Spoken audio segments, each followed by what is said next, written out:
Okay, Ruthie has already had brunch and I haven't eaten. And when it's done, she'll take a look at what I've done and decide if she wants it or not. So I went in the refrigerator and I pulled out a whole lot of leftovers. This is a leftover hamburger. This is a leftover taco. See the meat in there from the taco. Some eggs. Whatever's in here, we'll figure it out. And I don't know if I need more tomatoes, but if I do, I've got them. And some of this cheese, which appears to be Amsterdam cheese. So we'll see how it is. We'll see how this all goes together. Oh, if the camera's shaking a little bit, it's because I have not eaten since yesterday and I am rather hungry. So we'll give all this a go, throw it all together and see what comes of it. Okay, so this is everything out of the containers and on the table, and believe it or not, this is more than enough to feed one person. I'm gonna grind up a little bit extra cheese, grate up a little bit of extra cheese to go with it from this, and that should be good. But that's turkey that we used for tacos. That's hamburger that obviously was on the hamburger. Some French fries left over, some of the tomatoes, and this is from the tacos and from the hamburger, and 2 very large pieces of bread. Not a huge fan of hamburger bread, but I figured in this case I would use it for breakfast. So we'll see what I come up with it and see how it comes out. Yeah, it's gonna be great. This may sound really crazy, but that cheese has been in the refrigerator for such a long time. I actually lost track of just how old it is, and I opened it up and got a good whiff of it. It does not smell good. When fishing the refrigerator for leftovers and things that kind of get buried in corners, unfortunately, sometimes things do go bad on you and it really isn't a good idea to eat them. So we have some processed American cheese here, which we're going to replace that with. So let's get on with it.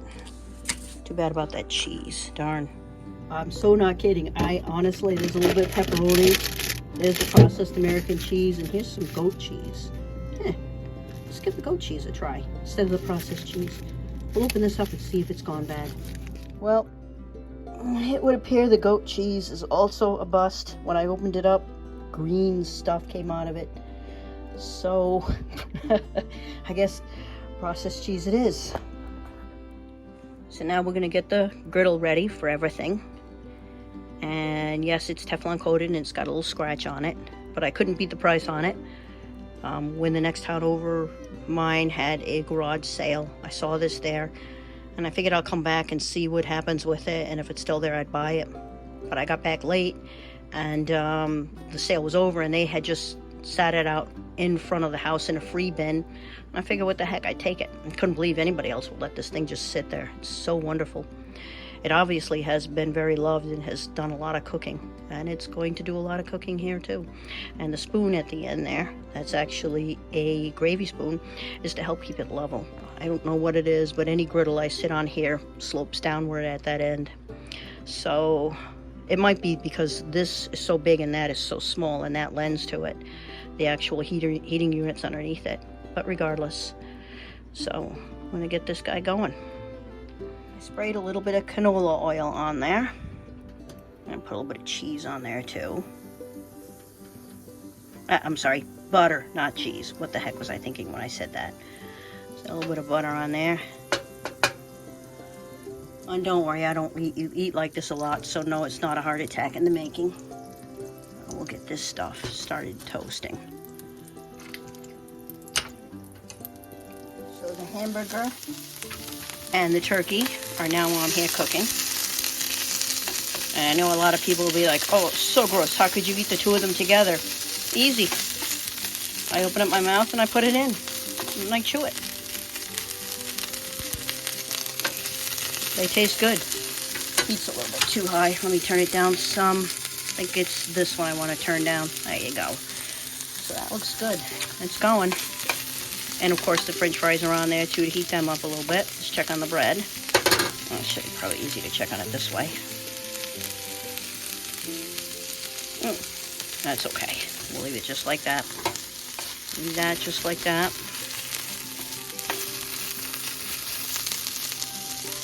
Because at this point I'm not sure if I'm going to need two or just the one. We'll see. Like I said, not a huge fan of bread, so the one side may be all I need. That is a little bit too hot. Look how the butter is burning.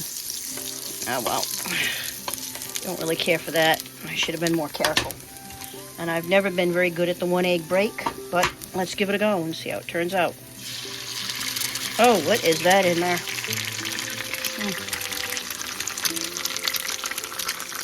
Looks like a little bit of blood. Oh well. Like I said, never been good at the 1 egg break. Not sure what that red stuff in there is. Probably chicken blood. So I will not eat this anywhere near raw. I will cook this all the way through.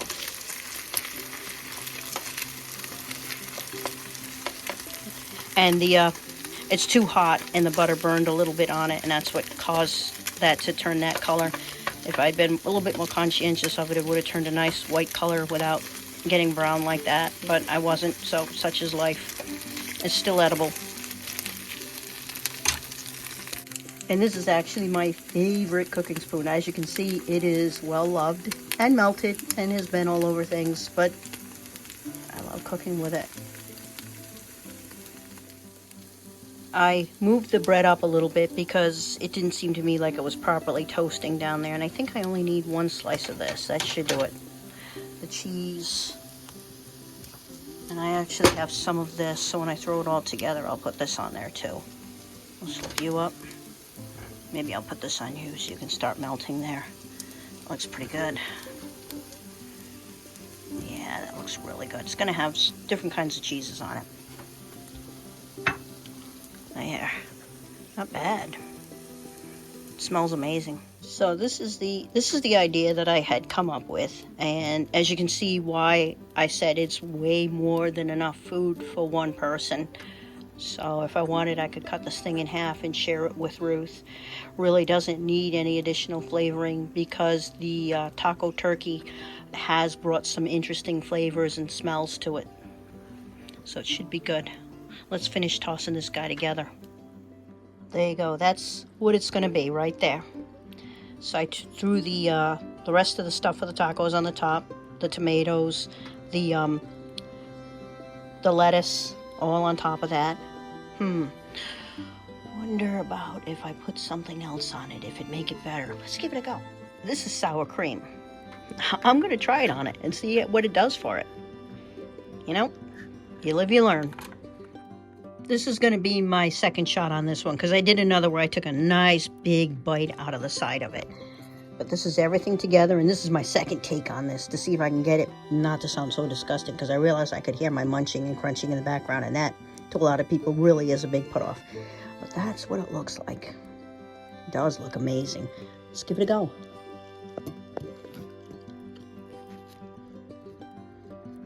Maybe I'll do a voiceover on this because I can still hear myself chewing. There you go. I took a smaller bite in hopes of not having so much chewing sounds in the background, but it really came out good. Surprisingly enough, what really made it was the sour cream. The sour cream brought it to life in a way. So, but the hamburger, the turkey, the chili stuff that we put in when we made the turkey chili and the turkey tacos really came through. The American cheese didn't hurt it any, didn't help it, didn't hurt it. It's in there, I can taste it, but it's not really that important. The fresh vegetables, the tomatoes and the lettuce actually do bring it to life a bit. So yes, it was definitely worth it. To try something out of the refrigerator like this. I've done this on a few occasions where I've just gone in the refrigerator and pulled out a whole bunch of leftovers and whipped something up, and it's come out absolutely amazing. And there's been a few times when it's come out, oh my God, we should get a dog.